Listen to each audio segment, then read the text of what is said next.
Good morning. All right, everybody, thank you for your patience. We will get started with Mark Weiser and Anthony Dasher. Hey, Lewis, how's it going? Doing great yourself? Good, good. I want to ask you, I guess you played, I guess it was one high school season in Texas. I guess that's kind of your home state now, right? What are your thoughts on Texas joining the SEC as well as Oklahoma? What do you think those schools might bring to this conference? They bring something different. We know they're known for offense. Scoring a whole lot of points and making big plays in terms of passing. That's bringing something new to SEC because SEC is a very defensive conference where it's defense first. So I feel like this is something different we're gonna see. Hey, Lewis, good to see you, man. You Ask you about JT just a little bit as far as some of these 7-7 summer drills you had or went on. I understood he kind of likes to talk a little bit out there, kind of good-natured ribbing, I guess, to the secondary or the set defense. I wonder if that's something you can kind of talk about a little bit. So it's probably both. It goes both ways. It's kind of he's a competitor, and once he makes a good play, he's gonna talk. And once I make a good play, I'm gonna talk to him also. So it kind of keeps the fire going and makes practice fun. And just one quick follow-up: was there been anybody as far as receivers goes that maybe kind of gave you some trouble during 7-on-7s? Never. Never. No. Okay. Thanks, man. All right, up next, let's go to Charles Odom and then Mike Griffith. Lewis, I'm wondering, are you a NFL draft guy? Do you like to watch it? And if you did watch it this year, what was it like seeing all your secondary guys going off the board? Oh, it was amazing, man, because you play with those guys and you know them on a personal level, not just football, you know what I mean? So it's like to see them finally get drafted, and that's something they've wanted to reach their whole life. That's a goal of theirs. And to see them finally reach that, it brings joy to my heart. And also next year or whenever it is, I'll also wish the same for myself and the other guys that I'm playing with. It's going to be an amazing thing. Hey, Lewis, I know you probably watched a little bit of Clemson film, and they have a new quarterback. What have you seen, and what are some of the things about that Clemson team that you expect to be a challenge in the opener? Of course, as we already know, they're a very explosive team. They bring a whole lot of trouble to a lot of teams they've played, a lot of big name teams they've played, and they've won a whole lot of big games. So it's something we're really focused on in terms of watching film. With me, I'm watching a whole lot of film on them. Their quarterback, he's very big, explosive. He can run, very strong arm, has a cannon. He brings a whole lot to the table for their offense, and it's a challenge. So it's something that we really need to focus on, and we will focus on. All right, up next, let's go to Seth Emerson and then Chip Towers. Hey, Lewis, if you remember back this time last year, we weren't sure there was going to be a season. There's a lot of debate over whether there should be a season. Now this year, a year later, looking back, number one, was it worth it in your mind to have that season? And number two, where we are now with all the changes in college football, did that kind of help make it worth it? It was worth it, in my opinion. Worth it in a lot of ways. Coaches got to coach. Players got to play, and a lot was done with the circumstances at that time. Well, now there's vaccines where there might be a whole lot of outbreaks right now, but I think it's more controllable than last time. So we kind of know what to expect now, and we're going to move forward accordingly the best way possible, so this year can be a success. Yeah, Lewis, I asked the inevitable question, I guess, about the two transfer additions, Tyke and DK. What have been, you've probably had the best vantage point of anybody of how those guys are fitting in. What has been your view of that? And you talked about watching all those guys go in the NFL draft. how well do you think this is going to address it along with the younger guys having to step up? Repeat that one more time.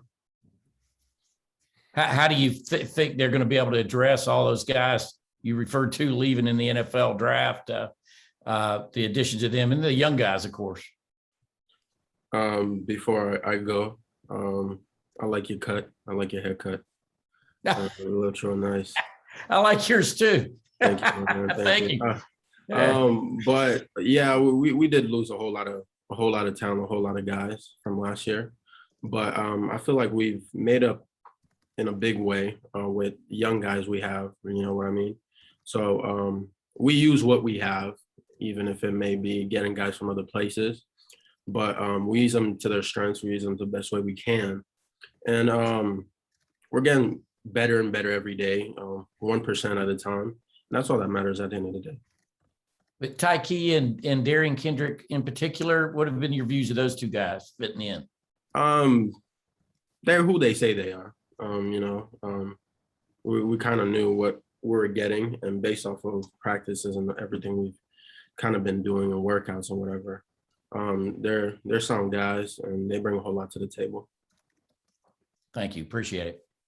All right, up next, Dean Legge and then Ryan Curley. Lewis, I wanted to ask about JT's confidence. That's been discussed this morning.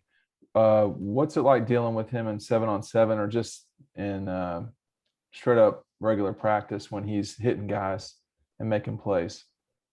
JT's a different kind of quarterback in a way because he brings a whole lot of swag also to he brings a California swag with him. He's very laid back, but he knows when to enjoy the moment, enjoy the time. And during practices or whatever, once he makes big plays or probably a mistake, he knows how to carry himself when things aren't going well and when they are going well. And that's one thing I really like about him. And he's really has taken command as a quarterback, and he has all of our respects. Hey, Lewis, who in the secondary are we not talking about enough? Everybody seems to want to talk about Tyke Smith and Darian Kendrick. Who else should we be highlighting? Good question. I think we're going to see more of the young guys. You know what I mean? To see what the young guys have to offer and what they bring to the table. Of course, with fall camp, a lot of people are going to get to see that, and they're going to get talked about more. But I feel it's mostly the younger guys. I can't say any names in particular, but because they all do different things and bring different type of skill and to the table. But those are the younger guys. All right, up next, let's go to Connor Riley and then Vance Levy. Hey, Lewis, I wanted to ask you about another transfer you guys brought in, Rick Gilbert. What have you seen so far from him in 7-on-7 drills you guys have worked with him? He's as advertised. He brings a whole lot to the table in terms of offense. He's big. He can move. He's a big kid, and he can really move. He's very talented guy. You know what I mean? And quiet, real quiet, but he does his business. He knows what he's here for, and pretty much it. Hey, Lewis, since January, we've heard a lot of talk about everyone finding out their why. Are you willing to share what your why is? And then on the field, what would you say is your biggest strength? And then as you going into this season, what do you think you need to work on the most?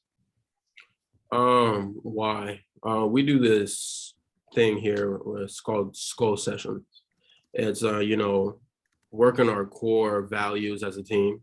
And the why is a very big important thing, because when things get hard or gets tough, your why kind of pushes you. And I would say my why is, of course, my mom and my daughter. Those two people are my why.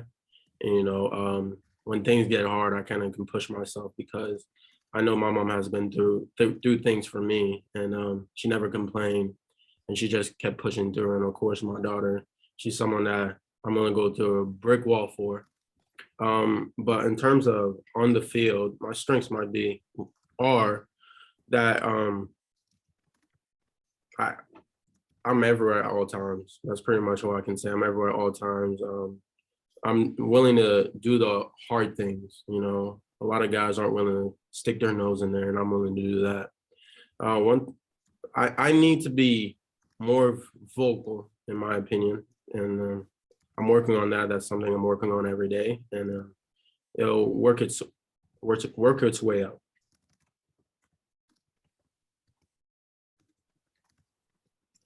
All right, we have time for one more question, and we'll go to Jed May.